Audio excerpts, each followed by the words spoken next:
राम राम नमस्कार मंडळी. तर आज आपण पाहणार आहोत गोड स्वीट अशी मलई कलाकंद बर्फी.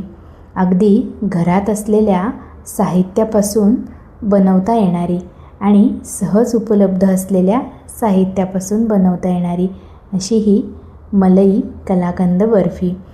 कारण काहीतरी गोड खावंसं वाटतंय आणि आपल्याला बाहेरून तरी आणायचं नाही आहे, घरगुती काहीतरी करायचं आहे.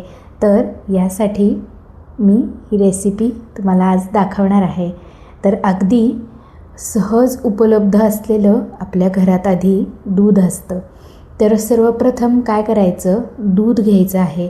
तर मी 2 लिटर दूध घेतलेलं आहे. तसेच दूध आपण पातेल्यामध्ये तापवणार नाही, तर ते कढईत तापवणार आहोत. कारण कढईमध्ये जर आपण दूध तापवायला ठेवलं तर ते छान तापलं जातं आणि आटलंही जातं आणि त्याचं छान एक दाटसर टेक्स्चर जे आपल्याला बर्फीसाठी पाहिजे आहे किंवा पेढ्यासाठी, तर ते असं कढईमध्ये व्यवस्थित होतं.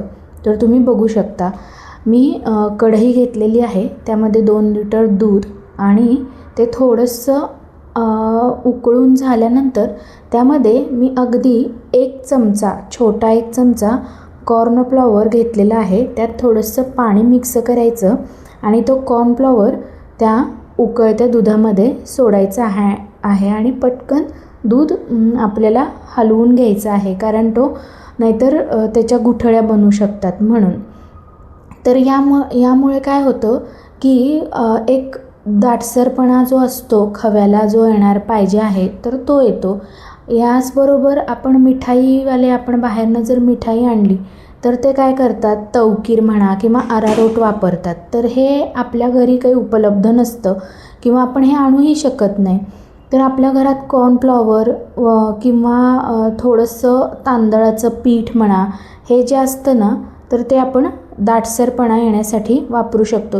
जरी तुम्हाला यापैकी काही वापरायचं नसेल किंवा नुसतं दुधाची बर्फी करायची असेल तरीसुद्धा तुम्ही करू शकता. पण मला एक बाहेरच्यासारखं टेक्स्चर हवं होतं, पण ते घरगुती पद्धतीने आपल्या म्हणून मी कॉर्नफ्लॉवर घातला.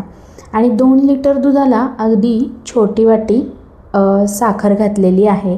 म्हणजे एक छोटी वाटी म्हणजे 100 किंवा 150 ग्रॅम साखर लागते.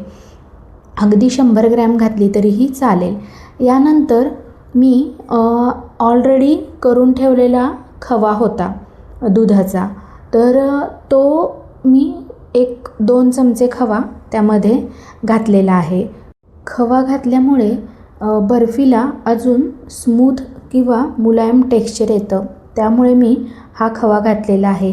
खवा किंवा कॉर्नफ्लॉवर किंवा तांदळाचं पीठ जे असतं ते पूर्ण ऑप्शनल आहे.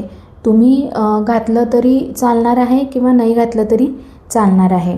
तर तुम्ही बघू शकता कॉर्नफ्लॉवर आणि खवा घातल्यानंतर थोड्या वेळाने मी पूर्ण दूध ढवळत होते आणि एवढं त्याचं असं दाटसर टेक्स्चर झालेलं आहे. 2 लिटर दुधाची साधारण अर्धा किलो बर्फी होते.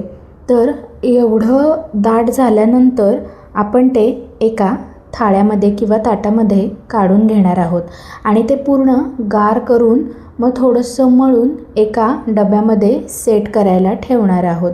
आणि पूर्ण गार झाल्यानंतर मग प्लॅस्टिकचा कंटेनर असेल किंवा मग तुमच्याकडे स्टीलचा कंटेनर असेल, कोणताही कंटेनर असेल त्यामध्ये ते सेट करायला ठेवायचं आहे. आणि त्यामध्ये चांदीचा मी त्याच्यावर वर्ख लावलेला आहे, तो जर आपल्या घरामध्ये उपलब्ध असेल तर लावायचा, नाहीतर मग काजू, बदाम किंवा केसर यांनी पण तुम्ही गार्निशिंग करू शकता. पण मला पूर्ण बाहेरच्यासारखं पाहिजे होतं की जे आपण बाहेर बघतो ते घरात का नाही होत, यासाठी मी हे चांदीचा वर्ख लावलेला आहे. तर तुम्ही बघू शकता किती छान आणि व्यवस्थित सुंदर टेक्स्चर आलेलं आहे बर्फीला. आणि हे सगळं चांदीचा वर्ख लावून झाल्यानंतर मी एक 15 ते 20 मिनटासाठी फ्रीजमध्ये सेट करायला ठेवली. म्हणजे त्याच्या वड्या बरोबर कट झाल्या आणि व्यवस्थित निघाल्या.